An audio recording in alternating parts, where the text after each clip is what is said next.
Olá, investidores! Sejam muito bem-vindos ao nosso podcast Radar do Investidor. Depois de um janeiro de muita performance, fevereiro começa com bastante volatilidade. E como praticamente a grande maioria da explicação para esse movimento vem do mercado internacional, nós chamei hoje aqui uma grande dupla para a gente comentar um pouco de mundo, de Brasil, de temporada de balanço nos Estados Unidos, então entender como que o gringo tem movimentado nosso mercado aqui. Começar primeiro com as damas. Stephanie, obrigado pela presença sempre ilustre aqui. Super obrigada, Gerson, pelo convite. Vamos lá, começar o ano. Boa, e o cara que é o rei aí de ações dos Estados Unidos, Vitão, obrigado pela presença aí, Vitor Melo. Obrigado você pelo convite, Gerson, de sempre. Tudo bem, Stephanie? Tudo bem?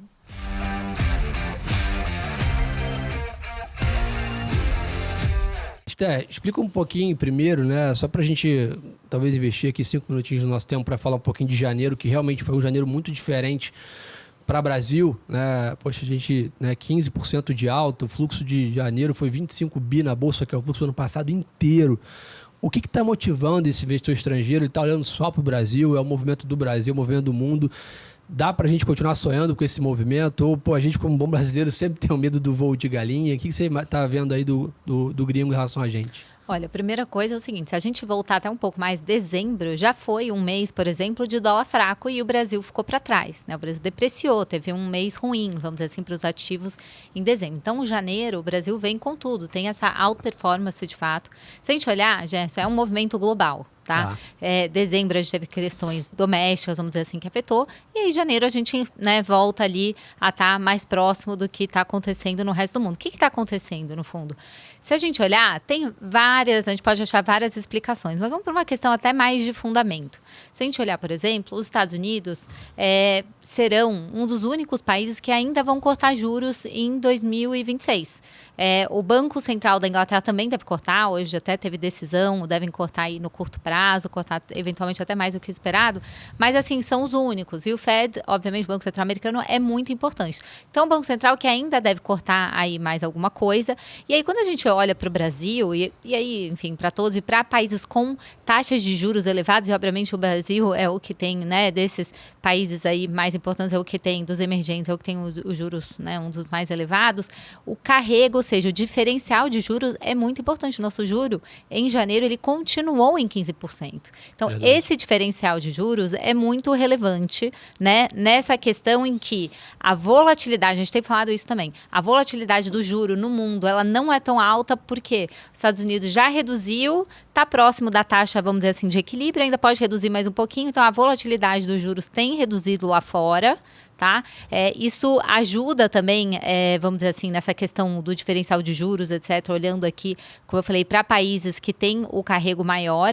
Então, essa combinação, ela já deixa o país emergente, ainda o país emergente com juro alto, sendo, obviamente, o mais atrativo. Tem que ter alguma coisa muito diferente, vamos dizer assim, no país para não entrar nessa questão. Aí você falou, vai continuar? A nossa avaliação é que o Brasil vai cortar juros, vai reduzir também, vamos dizer, esse diferencial de juros vai diminuir. É verdade. No entanto, assim, mesmo com a redução que está precificada na curva, a gente acha até que pode cortar mais do que está precificado, ainda é um carrego muito alto. Se a gente fosse ajustar só pelo diferencial de juros, o real poderia ainda estar muito mais baixo, na verdade, do que está. E outra coisa que eu falei que é importante para esse movimento, a volatilidade do juro. Está baixo. Eu acho que isso também é algo que continua, né? Então a gente tem pontos novos, tem a indicação do novo presidente do Fed, Kevin Warsh. Isso aí, será que muda? A nossa avaliação é que no curto prazo não deveria mudar. É uma pessoa que ela é muito bem vista pelo mercado, uma pessoa, obviamente, extremamente inteligente, todos eram muito qualificados. E uma das propostas dele, que ele já escreveu até num artigo do Wall Street Journal em novembro passado, era: eu quero eventualmente reduzir o tamanho do balanço do Fed, ou seja, em algum momento reduzir ativamente, vamos dizer assim, esses ativos, mas cortar juros de curto prazo. Né? Então, esse vamos dizer assim, uma das principais propostas, vamos dizer assim, dele. Ele vai conseguir implementar? Acho que na questão do juro curto, sim. Mas vai cortar um pouco, assim, o mercado também já precifica. Então, eu não acho que a história dele muda completamente essa história. Obviamente, se ele fizer alguma coisa mais agressiva, né, que essa questão dos ativos do balanço do Fed poderia mudar. Mas que eu também acho que ele vai ter um pouco de dificuldade. Então, assim, bottom line, esse movimento ele deveria continuar. E o último ponto, crescimento. O crescimento tem vindo bom em muitos lugares do mundo. Se fosse só nos Estados Unidos, como era a expectativa há um ano atrás, só os Estados Unidos cresce, aí realmente você tem um movimento de dólar forte, o juro abre, etc. Como a gente tem um movimento que os Estados Unidos está forte, sim. Mas a Europa, né, se a gente olhar, também está bem, a China está bem, os outros países de maneira geral estão bem. Então, quando o crescimento ele está acontecendo, vamos dizer assim, de uma maneira um pouco mais difundida, isso também, nessa questão do dólar, ajuda a enfraquecer. E aí, sem falar nas questões geopolíticas, institucionais, vamos etc. chegar lá. Obrigado. E já que você falou um ponto bom já de economia, né, eu queria jogar pro Vitão, que temporada de balanço está rolando lá fora, mas acho que desde que surgiu toda essa questão de tech, né, acho que entrou muito no múltiplo de growth. Agora que veio AI, então, se fala muito nisso, óbvio que a economia faz preço, mas se pudesse linkar, né, a economia está mais para o Dow Jones, tech parece que tem hoje uma vida própria, né, em relação às expectativas, muito em cima do que vai ter de ganho de produtividade, conversa com a economia, mas mais longo prazo. O que você está olhando aí, né? Eu tenho visto uma vol muito alta, né? Curiosamente, ontem no balanço do Google, né, o papel do pré-market foi de -7 para +4. E a gente acha isso normal no Brasil, mas para o tamanho do Google é uma volatilidade e uma liquidez grande. O mercado está nervoso ainda, está com medo de se realmente esse CAPEX vai ser pago? Tem várias perguntas dentro da tua pergunta e obviamente, eu vou tentar endereçá-las. Mas acho que tem bastante coisa para a gente falar, né? Acho que o primeiro ponto é, olhando especificamente para os Estados Unidos, o crescimento ele continua muito bem, obrigado, e isso é ótimo para a Bolsa, né? A maior parcela da explicação de performance das empresas americanas ela vem, de fato, de um crescimento de lucro. E, obviamente, em uma segunda derivada aqui, o efeito é exatamente o contrário, mas o crescimento forte ele ajuda muito esse crescimento de lucro. Então, falando sobre a temporada de resultados, especificamente de uma maneira mais ampla, mais estratégica, o S&P ele tem divulgado números, de novo, muito, muito fortes. 15% de crescimento de lucro ano contra ano, 9% de crescimento de receita ano contra ano, que seria próximo ao melhor trimestre nos últimos 3 anos, é um pouquinho abaixo do trimestre anterior, então é o segundo melhor trimestre, tanto para vendas quanto para lucros, mas muito próximo da melhor performance operacional. Então, em termos operacionais, as companhias americanas, de uma maneira consolidada, elas continuam entregando números muito sólidos.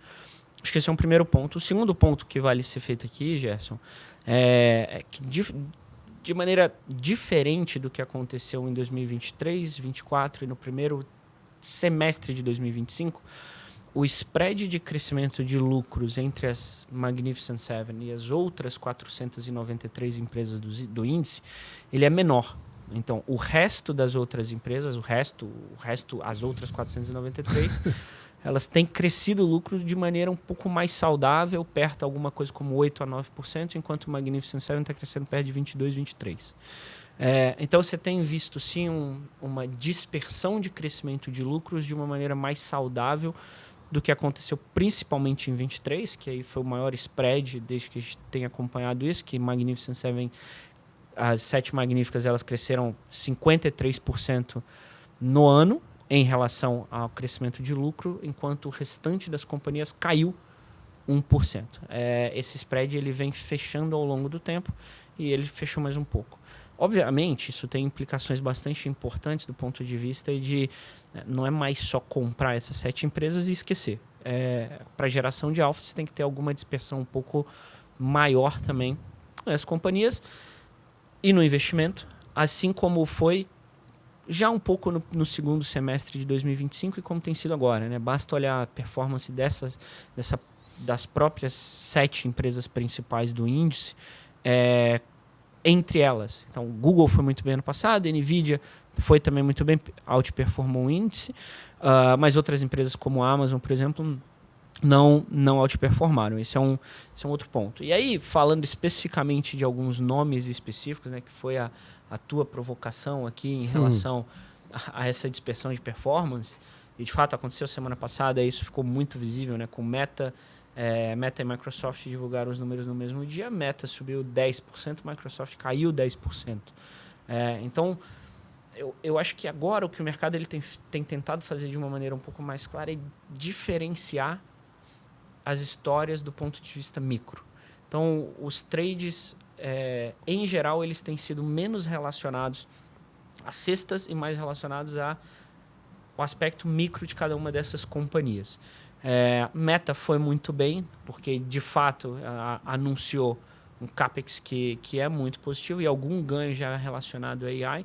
Enquanto a Microsoft ela anunciou um CAPEX um pouco maior, mas a Azure, que é a nuvem da Microsoft, não cresceu de maneira consistente.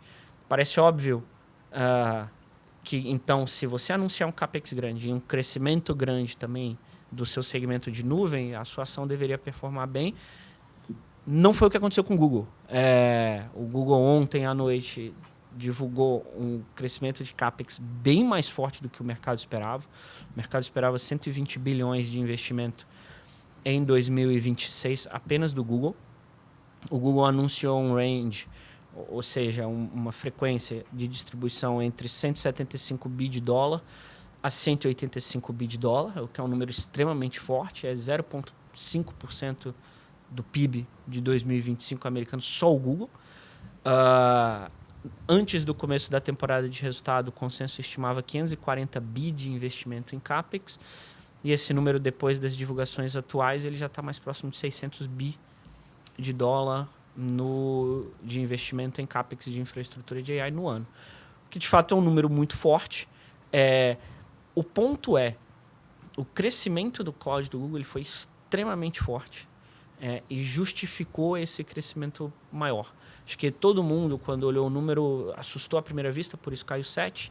Depois ficou claro que esse número ele só estava sendo aumentado a esse patamar porque a demanda ela continua ainda tão alta e é um negócio tão bom com expansão de margem que aí justifica esse investimento. E, por último, só um adendo, acho que só tem um subsetor que talvez ele esteja negociando mais em manada, que é, de fato, o subsetor de software. Que basicamente a leitura que o mercado tem feito agora dado que o código, o valor dele hoje é basicamente zero, dado AI e as últimas ferramentas que têm surgido, vai haver disrupções importantes em empresas de software. O que o mercado não está sabendo fazer, e a gente também tem tido dificuldade para fazer isso, é escolher as empresas que vão ser disruptadas e as que vão continuar existindo. Quando esse tipo de dinâmica acontece, vamos vender tudo, ficar um pouco de fora e tentar enxergar um ambiente um pouco de fora. Obviamente, não é o setor todo que vai ser disruptado, mas me parece sim algo factível que algumas empresas assim, elas não consigam, enfim, sobreviver, dado barreiras de entrada que antes eram muito relevantes e hoje em dia elas não são mais. O que eu tenho ouvido um pouco, né? Acho que a discussão talvez do final do ano passado foi bolha de AI, bolha de AI. Eu acho que talvez olhando friamente, não é que existe uma bolha, é que vai existir uma seleção natural que nem todos vão chegar lá no final, talvez como foi na invenção da internet, nem todos chegaram lá, alguns ganharam, outros perderam, faz parte, né? Acho que sim. A gente tem um gráfico super interessante para essa discussão. A gente é provocado sobre ela o tempo inteiro e tem um gráfico super interessante que a gente fez um slide com as principais invenções dos últimos 5 séculos. Desde a prensa hidráulica, de Gutenberg, canais e etc. Todas essas disrupções, durante todos esses períodos, enfim, entre essas inovações, aconteceu exatamente isso. Houveram disruptores disruptados. Isso sempre acontece. Claramente vai acontecer agora. Eu acho que essa questão de se é bolha ou não é bolha, ela é uma dinâmica, talvez empobrecer demais a discussão. A discussão acho que ela é muito mais rica do que isso, em quais setores, quais empresas e etc. Até porque quando a gente olha o funding, o nível de produtividade que tem sido feito atualmente, nos mais determinados setores, de fato a gente ainda continua muito tranquilo em relação à temática, de que de fato é uma temática que gera um aumento de produtividade muito relevante nos mais variados setores. É óbvio que os números eles são grandes, precisam ser acompanhados, sim. Quanto mais endividamento, quanto mais crédito, maior o risco também. Então, enfim, a gente acompanha muito de perto a dinâmica, a gente tem escrito sobre, tem falado sobre também, mas essa é uma dinâmica relativamente normal de mercado, onde empresas vão ser bem-sucedidas e outras empresas elas vão, enfim, ser disruptadas, sem necessariamente dizer que houve uma bolha de maneira sistêmica. Show. Já queria ver um pouco acho que o grande, talvez, destaque dos últimos meses foi esse bull market em commodities ali, principalmente, né? Prata 140% de alta em 12 meses, ouro, cobre, né? Até o próprio, aí não tanta commodity, mas as empresas de petróleo e minério, né? Aqui no Brasil foram super bem. E aí já, obviamente, veio a discussão de, esse movimento não faz muito sentido, foi rápido demais, né? Então a gente até está vendo algumas proteções aqui para fazer algumas ações aqui do Brasil. Qual que é a sua visão sobre esse rally, né, principalmente talvez no ouro, e se é uma coisa realmente que veio para ficar ou talvez parece uma coisa mais técnica de curto prazo, vamos dizer assim? Olha, o ouro especificamente, ele tem uma questão realmente que os bancos centrais têm uma demanda nova, né, de diversificação em relação ao dólar, que tem acontecido. Então você tem uma demanda, vamos dizer assim, nova, que de fato fundamenta uma melhora no preço, tá? Então, de fato, você tem isso acontecendo e, óbvio, tem alguma volatilidade, mas tem a nossa avaliação é que tem realmente essa demanda nova que, de certa maneira, consegue explicar esse fundamento. Então, a gente tem uma visão, vamos dizer assim, mais nesse sentido, tá? Com relação... E aí, por que também está acontecendo isso? Tem essa questão da demanda que eu falei dos bancos centrais, obviamente, mas nesse movimento que a gente viu no ano passado, um movimento intenso de diversificação em relação ao dólar, tá? Qual que é vamos dizer assim, o candidato natural de diversificação ao dólar? As pessoas sempre falavam assim, o euro, E é difícil você colocar todas as suas fichas nessa diversificação por exemplo, na moeda da zona do euro. É uma economia que está crescendo, tem surpreendido positivamente, etc, etc. Mas você, sabe, o dólar é muito importante, tem muitas reservas que foram feitas vamos dizer assim, ao longo de muitos anos. Não parece, meu ponto é que não parece que o euro, por exemplo, ou só o euro sozinho, ou algumas outras economias, elas conseguem, vamos dizer assim, capturar essa demanda da diversificação do dólar. Então, eu acho que o ouro, ela entra também nessa questão da diversificação. Então, são duas... É diversificação, obviamente, mas tem a demanda dos bancos centrais. Então, assim, é uma combinação desses dois pontos. Com relação às outras commodities, de maneira geral, a gente não viu um movimento tão grande, por exemplo, nas outras commodities. Assim, é muito mais específica nesses metais preciosos, tá? Então, assim, por exemplo, o minério subiu, sim, mas não é o movimento que a gente observou nas outras. O petróleo subiu, sim. Aí o petróleo, especificamente, tem a questão geopolítica, né? Diversos consultores colocam realmente o risco aí de um ataque dos Estados Unidos ao Irã, embora eles vão até conversar no curto prazo, tá? Estou falando mais um consenso de consultores realmente que entendem mais do assunto. Então, isso deixa o preço do petróleo, tem deixado ele também mais premiado. Então, ações que dependem de petróleo, obviamente, foram bem. Aí, é uma análise de ações. As ações que dependem mais do minério de ferro, etc., agiram de acordo com o preço da commodity, aí já deixo para os analistas de ações falar. Meu ponto aqui é mais dizer assim, tem uma questão específica no ouro pela diversificação, pela demanda dos bancos centrais, por outras demandas, enfim, tem algum fundamento. O resto... É mais estrutural o ouro, o resto é mais técnico, você diria? De novo, não sou a analista de commodities, mas eu diria que eu não vi um movimento tão grande nas outras commodities como eu vi nessa, especificamente. E há uma razão para ter essa diversificação, essa diferenciação? Acho que sim. Você não vê nem, por exemplo, eu estou até indo para outras... Se você olhar, por exemplo, o índice de commodities do Banco Central, em janeiro, foi super forte. Aí você vai olhar o que subiu. Não foi grãos, metálicas, foi um pouquinho. No fundo é o ouro, a prata, é relacionado a isso, entendeu? É mais colocar esse ponto. E aí também uma linha, né, que a gente tem discutido, ouvido falar aí, né, todo esse jeito Trump, né, de executar as suas estratégias, por um lado, tem sido muito bom para os emergentes ou para os países ex-Estados Unidos na parte de ativos, né? E aí tem uma discussão que talvez agora no midterm, se ele eventualmente fosse uma derrota, ele ia reduzir um pouco esse ímpeto dele de como trata, né, as coisas. Você acha que essa visão ela é correta ou eventualmente o Trump foi assim no primeiro mandato, ele vai ser assim no segundo, tendo uma derrota ou não nos midterm? Olha, no final, o Trump ele tem realmente uma forma ali de atuar, mas eu vejo que daqui para frente, honestamente, os grandes temas, vamos dizer assim, que era basicamente tarifa, né?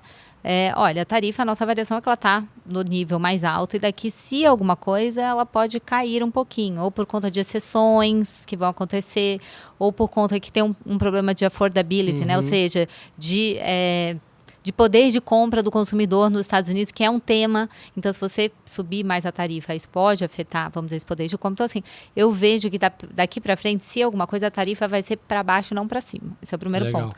E os midterm elections, tem uma avaliação de que o Trump, ele tem citado muito, assim, por exemplo, a possibilidade de um pacote direcionado ao setor imobiliário, né, que ajude de alguma maneira as pessoas a comprarem novas casas, tal. Esse é um primeiro ponto. O segundo, ele também já falou em usar o dinheiro de arrecadação de tarifas, etc., e dar um cheque para os americanos. Eu acho que algo muito significativo para frente com relação a isso, eu acho que não vai acontecer. Eu acho que vai ter sim um pacote direcionado para o setor imobiliário com impacto pequeno na economia. Acho que o cheque para os americanos, acho que tende a não acontecer porque precisa da aprovação do Congresso. Então, parece difícil de ter uma aprovação. Então, dado tudo isso, o que eu estou querendo dizer? Eu não vejo grandes mudanças, honestamente, sabe? Com relação à política americana. Tem a questão geopolítica. Aí é uma questão que, obviamente, ainda tem desdobramentos. Como eu falei, essa questão do Irã é uma das questões principais para agora, que tende a afetar o preço do petróleo, etc. Mas, assim, honestamente, pensando aqui nos próximos 2 anos e meio, aí, 3 anos, né, que a gente tem aí do mandato do Trump, as grandes ações dele, assim, eu acho que elas... Não vou falar que elas já ocorreram, mas a grande incerteza com relação a isso, na minha avaliação, já passou. Eu acho que agora ele consegue fazer poucas coisas, até porque qual que é a expectativa para essa eleição de meio de mandato, né, que acontece em novembro? É que o Congresso vai ficar dividido. Então, a Câmara, que hoje é republicana, provavelmente ela vai ser democrata, uma probabilidade alta, e os republicanos vão manter uma maioria um pouquinho menor no Senado. Então, assim, o Congresso mais dividido é menos, vamos dizer assim, a chance menor de você ter alguma aprovação também mais significativa, etc.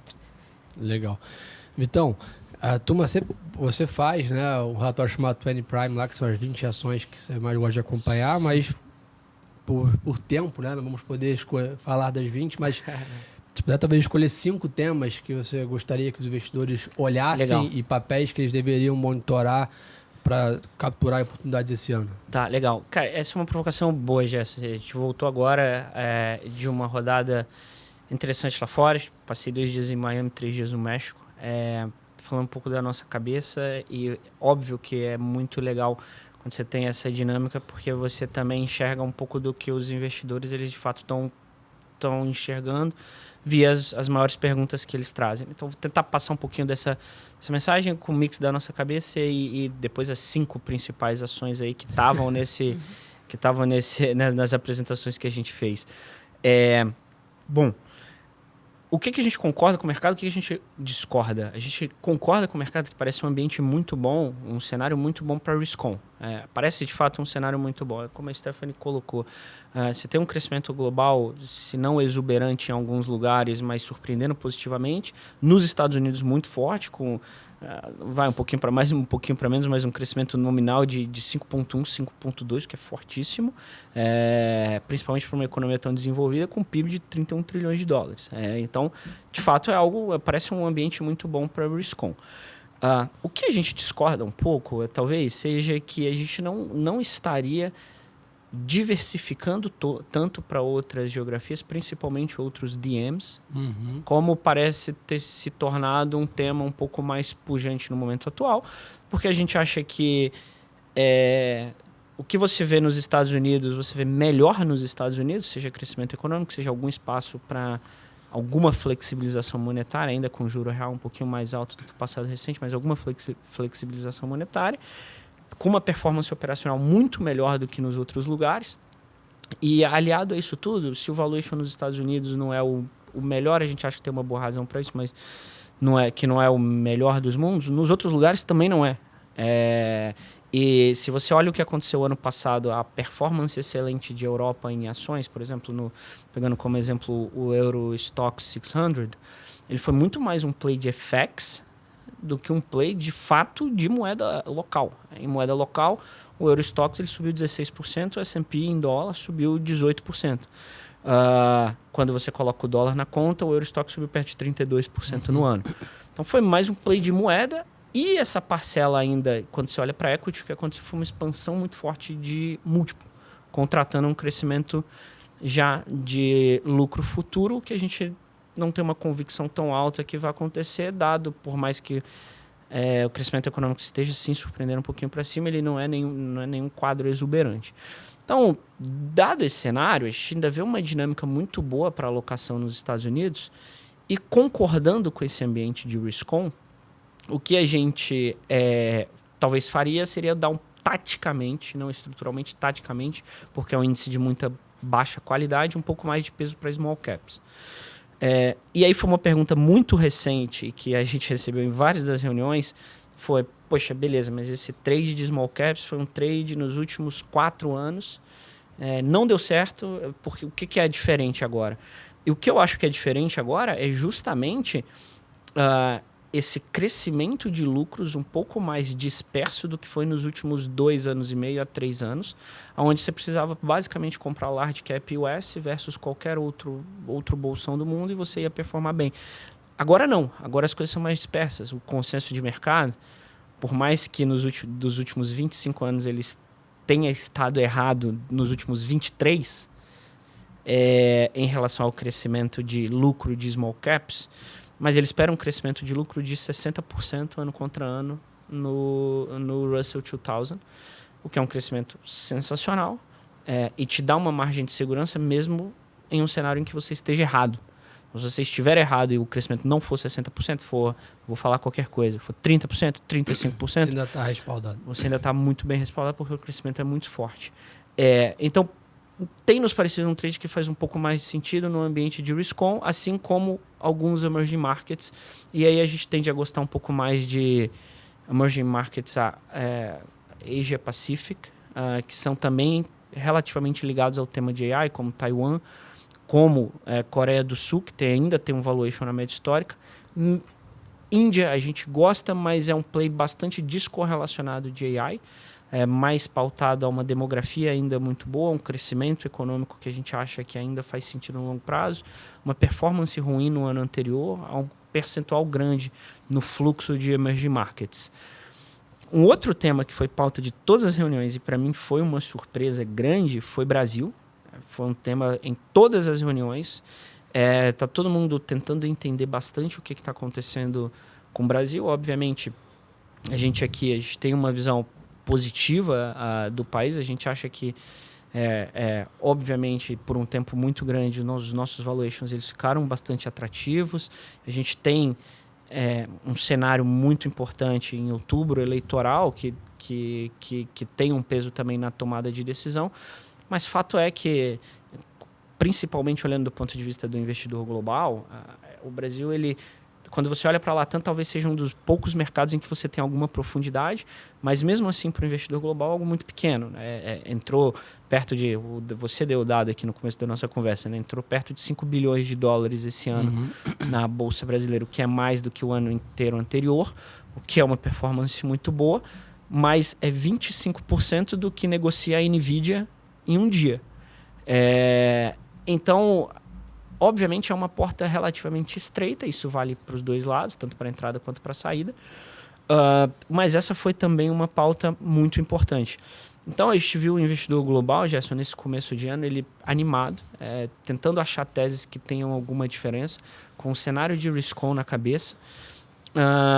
Por outro lado, a gente acha que tem sido procurada uma diversificação, por falta de palavra melhor, relativamente excessiva. A gente ainda vê um cenário muito bom para Estados Unidos. Para não fugir da tua pergunta, das ações que a gente acha, que a gente gosta para esse ano atual, a gente ainda gosta bastante, e todas essas estão no relatório, e obviamente enfim, a gente pode bater um papo mais profundamente depois, mas a gente gosta muito de TSMC, Amazon, Constellation Energy, Google e Eli Lilly. Acho que dentre as 20, a gente tem já 20 preferidas e as 5 preferidas dentro das 20. Então, eu acho que essas empresas são empresas que a gente tem, de fato, uma convicção relativamente alta, seja por pipeline de produtos, no caso da Eli Lilly, seja por aumento de capacidade com uma demanda forte, no caso da TSMC, seja por uma necessidade maior de geração de energia americana. Então, enfim,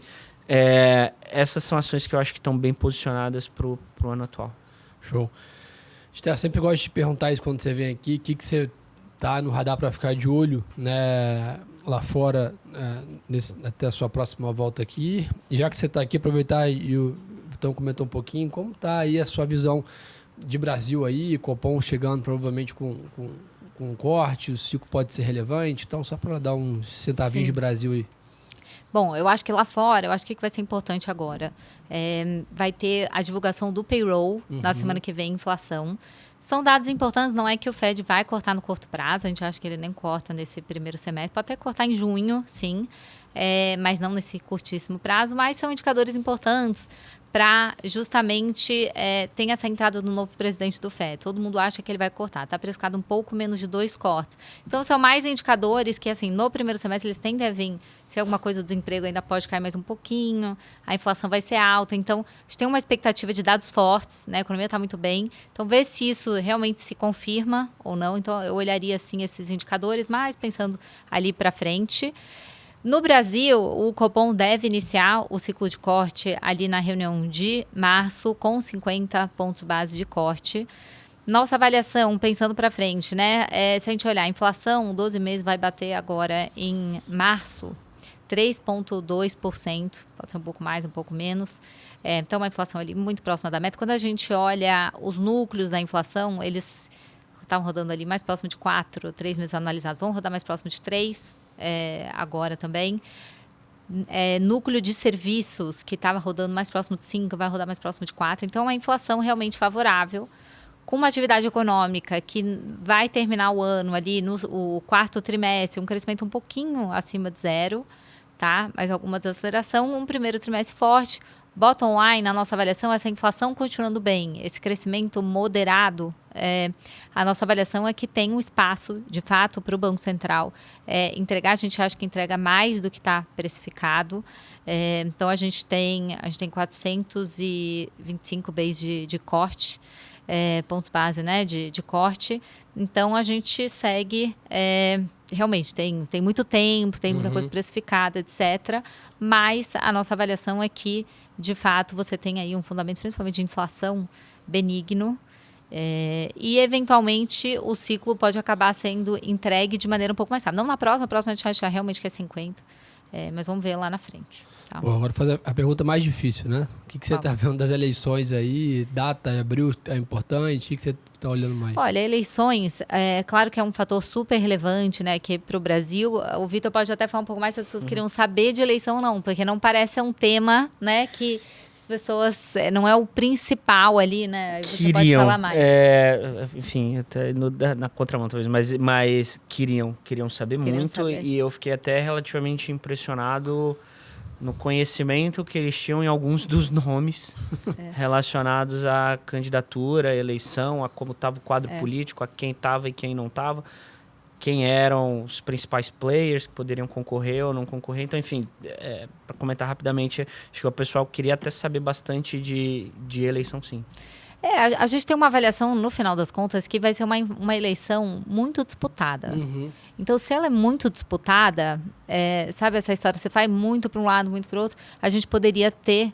volatilidade a gente vai ter, né? Não vou eu aqui dizer que a gente não vai ter, mas como, honestamente, eu acho que vai ser muito disputado, eu acho que isso... tinha muito aquela história... tal mês vai ser o tema eleição, tal outro mês.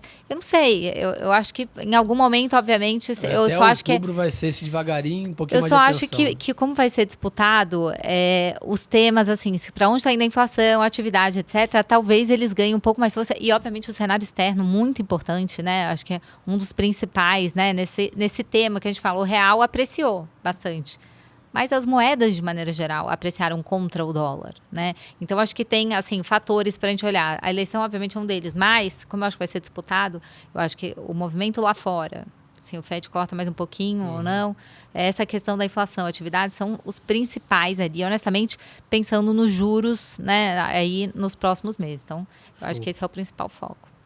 Obrigado, Vitão, pela aula aí. Valeu, Gerson. Obrigado pelo convite. Tava até conversando aqui antes de começar. Tô animado com ações lá fora. Que bom, que bom. Esté, obrigado pela presença aí sempre. Super obrigado. Um pouquinho de luz pra gente nesse cenário aí que tá volátil, mas tá com boa performance também, Sim. então não dá pra gente ficar de fora. É isso. Pessoal, obrigado pela audiência de todos. Lembre de compartilhar o nosso podcast aí com seus colegas. Vejo vocês no próximo. Um abraço.